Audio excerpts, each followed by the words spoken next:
Hello friends, NCERT के इस session में आपका स्वागत है। आज हम क्लास 7th की एनसीईआरटी का चैप्टर 3 हमारी बदलती पृथ्वी लेके आए हैं। आइए हम देखते हैं इस शिफ्ट को। स्थल मंडल अनेक प्लेटों में विभाजित है जिन्हें स्थल मंडलीय प्लेट कहते हैं।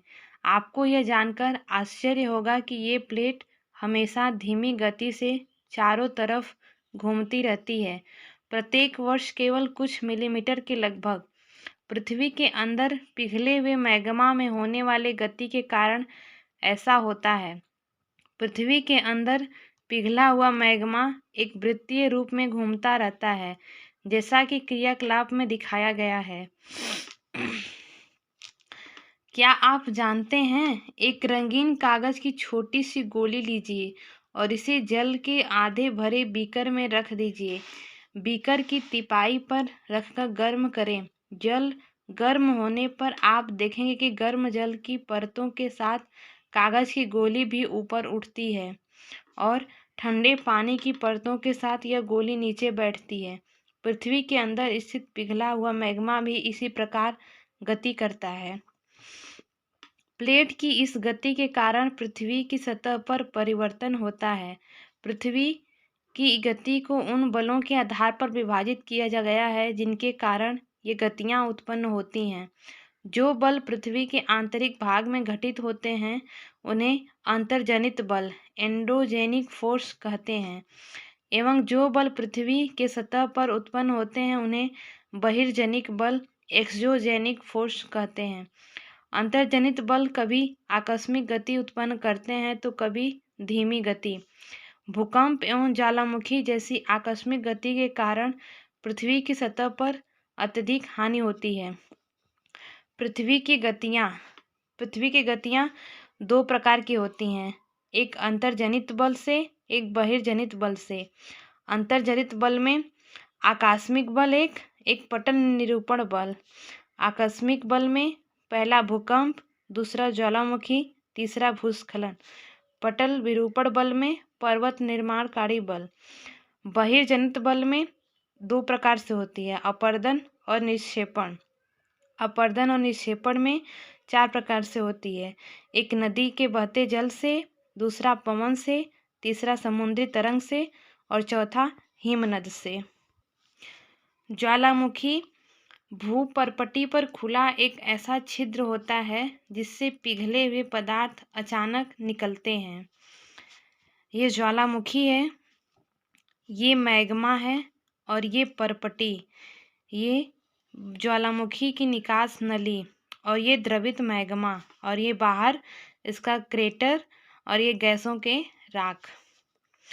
इसी प्रकार स्थल मंडलीय प्लेटों के गति करने पर पृथ्वी की सतह पर कंपन होता है। यह कंपन पृथ्वी के चारों ओर गति कर सकता है। इस कंपन को भूकंप कहते हैं।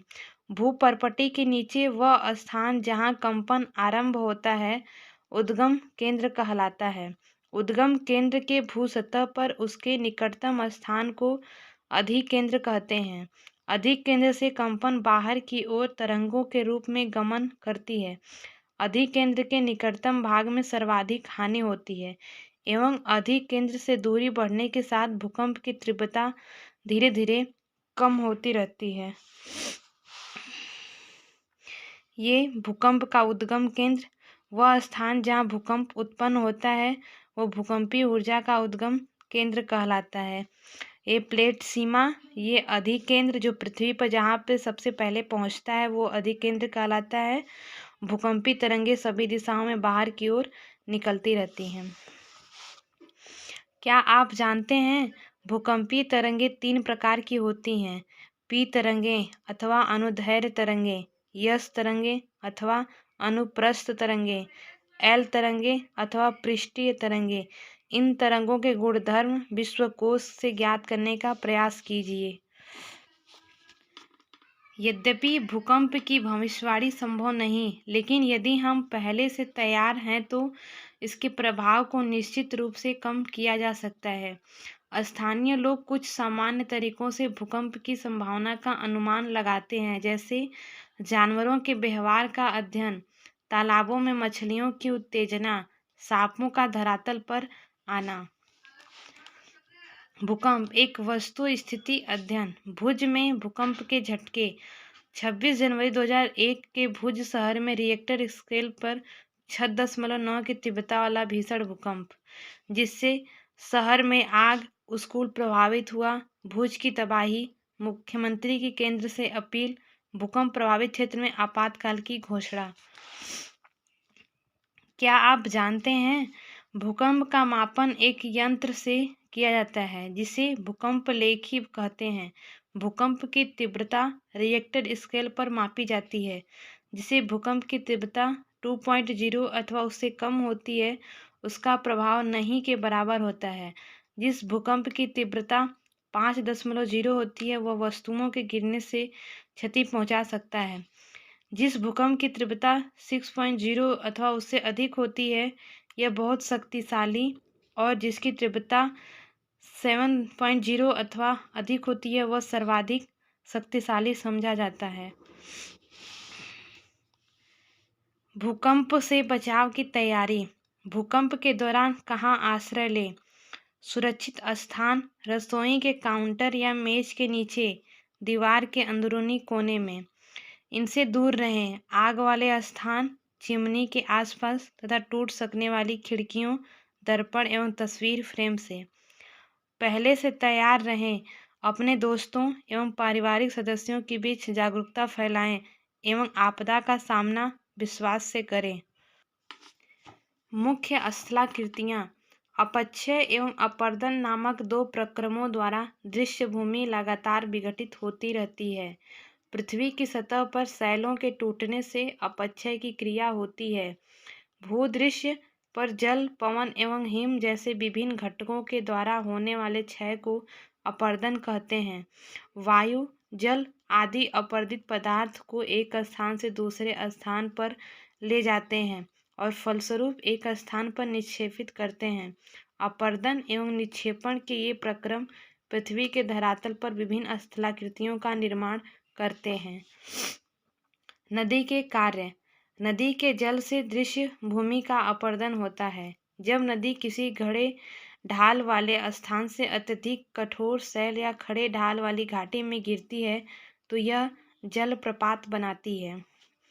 क्या आप जानते हैं विश्व में हजारों छोटे छोटे जलप्रपात हैं? सबसे ऊंचा जलप्रपात दक्षिण अमेरिका का वेनेजुएला का एंजेल जलप्रपात है। अन्य जलप्रपात उत्तरी अमेरिका में कनाडा तथा संयुक्त राज्य अमेरिका की सीमा पर स्थित नियाग्रा जलप्रपात है, और अफ्रीका में जाम्बिया तथा जिम्बाब्वे की सीमा पर स्थित विक्टोरिया जलप्रपात है।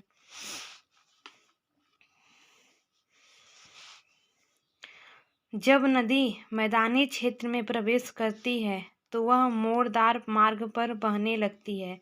नदी के इन्हीं बड़े मोड़ों को विसर्प कहते हैं। इसके बाद विसर्पों के किनारों पर लगातार अपर्दन एवं निक्षेपण शुरू हो जाता है। विसर्प लूप के सिरे निकट आते जाते हैं। समय के साथ विसर्प लूप नदी से कट जाते हैं और एक अलग झील बनाते हैं, जिसे चाप झील भी कहते हैं। कभी कभी नदी अपने तटों से बाहर बहने लगती है। फलस्वरूप निकटवर्ती क्षेत्रों में बाढ़ आ जाती है। बाढ़ के कारण नदी के तटों के निकटवर्ती क्षेत्रों में महीन मिट्टी एवं अन्य पदार्थों का निक्षेपण करती है। ऐसी मिट्टी एवं पदार्थों को अवसाद कहते हैं। इससे समतल उपजाऊ बाढ़कृत मैदान का निर्माण होता है। नदी के कथित तटों को तटबंध कहते हैं। समुद्र तक पहुँचते पहुँचते नदी का प्रवाह धीमा हो जाता है तथा नदी अनेक धाराओं में विभाजित हो जाती है, जिनको वितरिका कहा जाता है। यहाँ नदी इतनी धीमी हो जाती है कि यह अपने साथ लाए मलबे का निक्षेपण करने लगती है। प्रत्येक वितरिका अपने मुहाने का निर्माण करती है। सभी मुहानों के अवसादों के संग्रह से डेल्टा का निर्माण होता है। ये मुख्य नदी और ये कई भागों में बटी हुई इसकी वितरिकाएं। समुद्री तरंग के कार्य। समुद्री तरंग के अपर्दन एवं निक्षेपण तटीय स्थलाकृतियां बनाते हैं। समुद्री तरंगें लगातार शैलों से टकराती रहती हैं, जिससे दरार विकसित होती है। समय के साथ ये बड़ी और चौड़ी होती जाती है। इनको समुद्री गुफा कहते हैं। इन गुफाओं के बड़े होते जाने पर इनमें केवल छत ही बचती है, जिसे तटीय मेहराब बनते हैं। लगातार अपरदन छत को भी तोड़ देता है और केवल दीवारें बचती हैं। दीवार जैसी इन आकृतियों में स्टॉक कहते हैं। समुद्री जल के ऊपर लगभग ऊर्ध्वाधर उठे हुए ऊंचे शैल तटों को समुद्री भृगु कहते हैं। समुद्री तरंगे किनारों पर अवसाद जमा कर समुद्री पुलिन का निर्माण करते हैं। हिमनद के कार्य। हिमनद अथवा हिमानी बर्फ की नदियां होती हैं। हिमनद अपने नीचे की कठोर चट्टानों से गुलासमी मिट्टी और पत्थरों को अपरदित कर देती हैं और गुलासमी मिट्टी एवं पत्थरों से भूदृश्य का अपरदन करती हैं। हिमनद गहरे गर्तों का निर्माण करते हैं। पर्वतीय क्षेत्र में बर्फ पिघलने से उन गर्तों में जल भर जाता है और वे सुंदर झील बन जाते हैं। हिमनद के द्वारा लाए गए पदार्थ जैसे छोटे बड़े शैल, रेत एवं तलछट मिट्टी निक्षेपित होते हैं। ये निक्षेप हिमनद जलोढ़ का निर्माण करते हैं। पवन के कार्य। क्या आपने कभी रेगिस्तान देखा है? बालू टीबे के कुछ चित्र एकत्र करने का प्रयास कीजिए। रेगिस्तान में पवन अपरदन एवं निक्षेपण का प्रमुख कारक है।